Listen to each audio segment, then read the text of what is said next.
Halo teman-teman, salam sehat selalu, salam sejahtera untuk kita semuanya. Dan semoga teman-teman semuanya diberi kesehatan dan diberi semangat dalam setiap langkahnya. Berjumpa kembali dengan saya, Sakiti Keder, dan saya mengucapkan terima kasih kepada teman-teman semuanya yang selalu mendukung channel saya.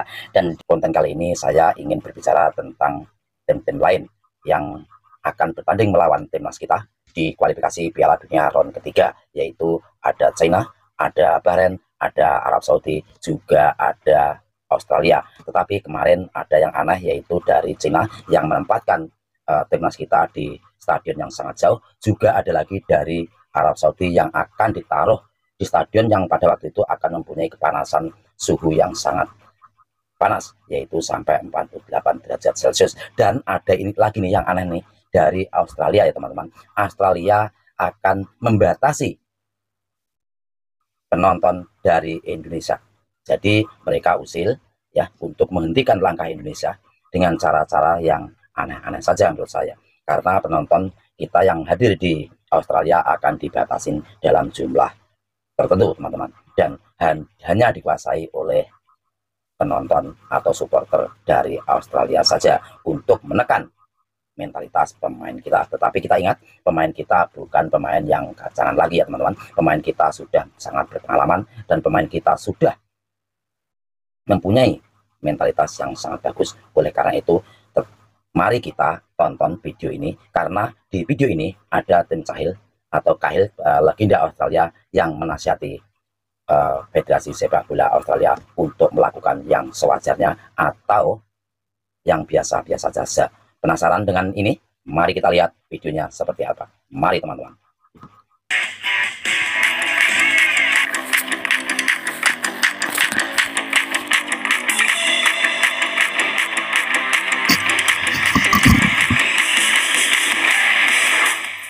PSSI bersama Sinteyong benar-benar makin serius mempersiapkan tim untuk menghadapi round 3 yang sebulan lagi dimulai. Di mana salah satunya, kita tahu kalau PSSI baru aja mendatangkan asisten pelatih baru untuk membantu Sinteyong meningkatkan kualitas lini serang. Tentu saja segala upaya akan dilakukan PSSI agar bisa tampil maksimal sepanjang round 3 nanti. Namun rupanya, apa yang dilakukan oleh PSSI ini cukup menyita perhatian dari tim-tim lain di grup C. Setelah kemarin muncul kabar kalau China dan Arab Saudi berniat melakukan siasat licik untuk mengalahkan Indonesia, kali ini giliran Australia yang berniat untuk melakukan hal serupa demi bisa menang saat menjamu Indonesia. Tentu saja hal ini seketika langsung ditentang oleh legenda sepak bola mereka, Tim Cahill, yang merasa Australia harusnya nggak perlu melakukan hal-hal aneh untuk menang. Sebab bagaimanapun, ia merasa yakin tim yang sekarang ada sangat bisa untuk menang. Terlebih di satu sisi, ia juga tahu gimana the power of Erick Thohir yang juga bisa melakukan apapun untuk menang. Sesuatu yang pada akhirnya menimbulkan pertanyaan dari publik tanah air. Kenapa sih tim-tim di grup C sampai segitunya ke Indonesia? Padahal kan tim Garuda hanya tim bau kencur alias debutan plus rankingnya 133 pula. Tapi mereka seolah menganggap Indonesia ini kayak ancaman banget gitu loh. Padahal mah aslinya biasa aja.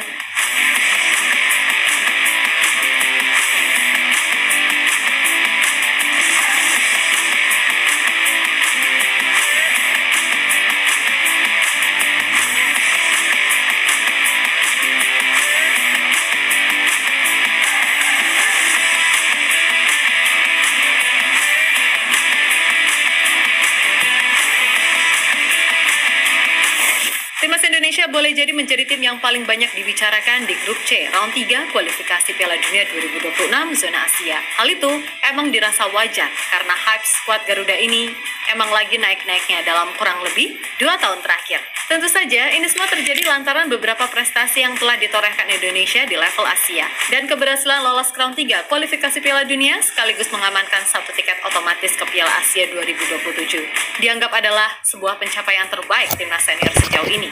Karena bagaimanapun dengan lolos ke round 3 artinya pintu menuju Piala Dunia semakin dekat walaupun pastinya semua itu butuh kerja super keras buat bisa meraihnya. Jadi kalau kita melihat langkah-langkah yang dilakukan oleh Australia mendapat tantangan dari Tim Cahill ya, sebagai legenda sepak bola Australia, dia juga mengerti bagaimana hubungannya dengan Pak Erick Thohir sehingga mereka harus menasihati Federasi Sepak Bola Australia untuk melakukan yang sewajar-wajarnya saja. Yap, sebagaimana kita tahu, Indonesia sendiri tergabung di grup C bersama Jepang, Arab Saudi, Australia, Bahrain, dan juga China. Memang di atas kertas, Indonesia adalah yang paling bontot. Sebab dari sisi peringkat, kita cuma tim 133 dunia dan statusnya debutan pula di round 3 ini. Maka harusnya keberadaan Indonesia bukan menjadi sebuah masalah bagi tim-tim lainnya. Namun apa yang terjadi justru sebaliknya. Indonesia dianggap malah bisa menghadirkan masalah tersendiri bagi tim-tim di grup ini. Karena secara menyeluruh, komponen timnas Indonesia yang sekarang dirasa jauh lebih sulit dihadapi ketimbang tahun-tahun sebelumnya.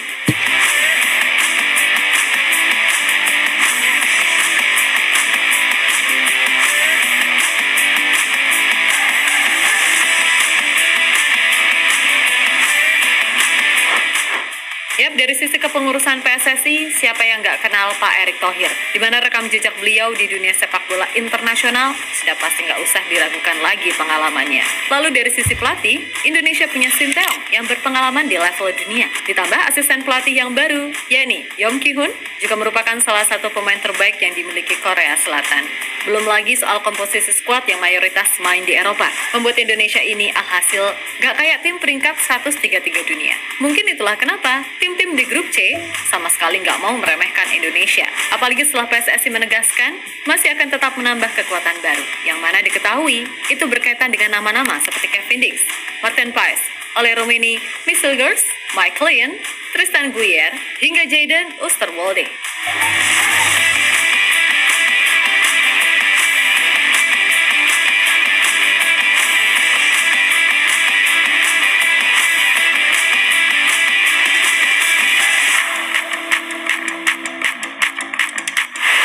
Yap, setelah kemarin China dan Arab Saudi seperti mengirim sebuah isyarat bakal membuat Indonesia nggak nyaman, kali ini giliran Australia yang kabarnya juga akan melakukan hal yang sama. Di mana salah satu caranya adalah dengan membatasi supporter Indonesia datang ke stadion. Kami akan membatasi kuota pendukung Indonesia. Animo mereka tinggi. Kami pastikan yang memenuhi stadion hanya pendukung Australia. Tulis Football Australia. Yap, apa yang direncanakan pihak Australia ketika menjamu Indonesia tentu sangat bisa dimengerti. Karena bukan rahasia lagi, kalau dimanapun timnas Indonesia main, walah supporternya pasti ada terus. Dan gak cuman ada, benar-benar ramai, berasa di kandang sendiri. Contoh nyata ya pas Piala Asia kemarin, entah di level senior atau U23, supporter Indonesia benar-benar jadi supporter yang paling banyak disorot. Bahkan ketika melawan tuan rumah Qatar, di partai pembuka Piala Asia U23, malah yang ada Indonesia seperti tuan rumah bukan tamu.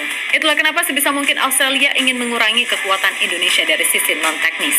Sebab pastinya Australia akan berkaca pada laga 10 September mendatang tak kala mereka tandang ke GBK. Di sana supporter Indonesia pasti sangat meriah. Dan itulah yang menjadi salah satu alasan juga kenapa performa timnas Indonesia di Piala Asia boleh jadi tetap oke. Karena ya mainnya semangat banget ibarat di rumah sendiri kan gitu. Jadi ya tadi Australia nggak ingin supporter Indonesia khususnya yang garis keras buat away days. Tapi nggak tahu juga, kan semua pasti ada regulasinya terkait kehadiran supporter tamu.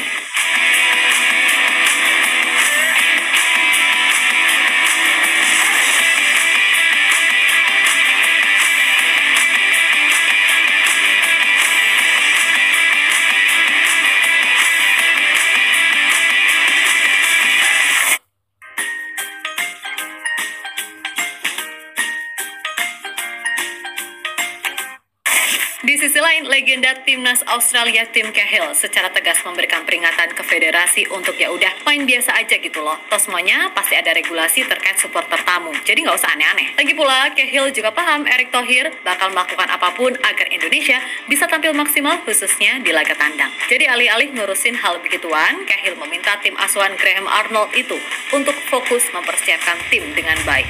Jangan sampai hal-hal semacam ini malah jadi bumerang bagi Australia.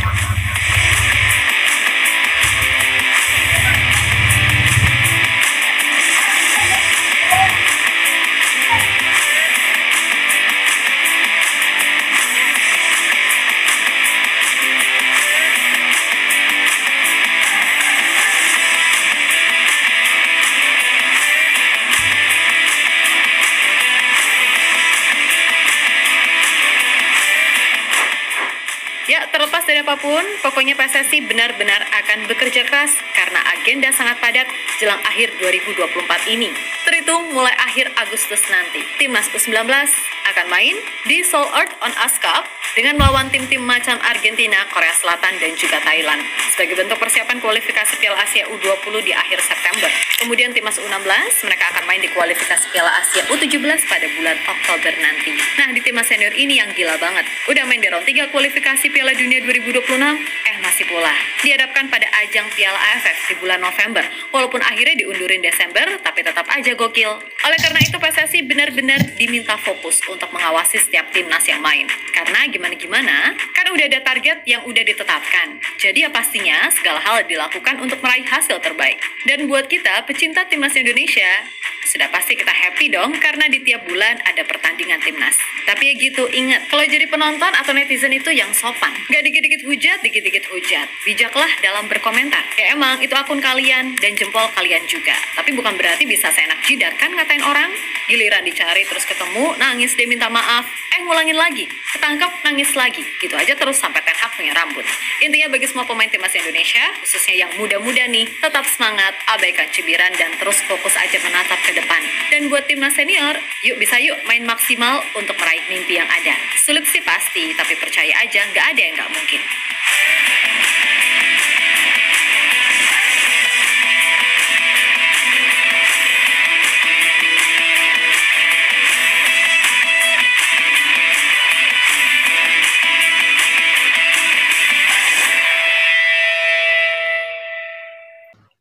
Oke teman-teman, memangnya akhir-akhir ini baru beberapa hari yang lalu pelatih-kepala Sintayong mendatangkan asisten pelatih yang khusus untuk memperkuat atau mempertajam bagian lini depan, yaitu Yeon Kin Ho. Dan itulah yang menjadi tim-tim lain seperti Australia, seperti Bahrain, seperti Arab Saudi mulai ketar-ketir. Tetapi walaupun bagaimanapun, Indonesia adalah saat-saat ini 2 tahun terakhir menjadi tim yang sangat berkembang, yaitu dari umur 17 tahun, 16 tahun, 19 tahun, dan 23 tahun, dan senior.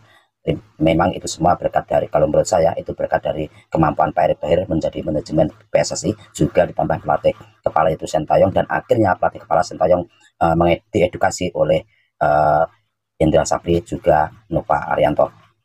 Terima kasih dari saya, Sakit Kader. Assalamualaikum warahmatullahi wabarakatuh.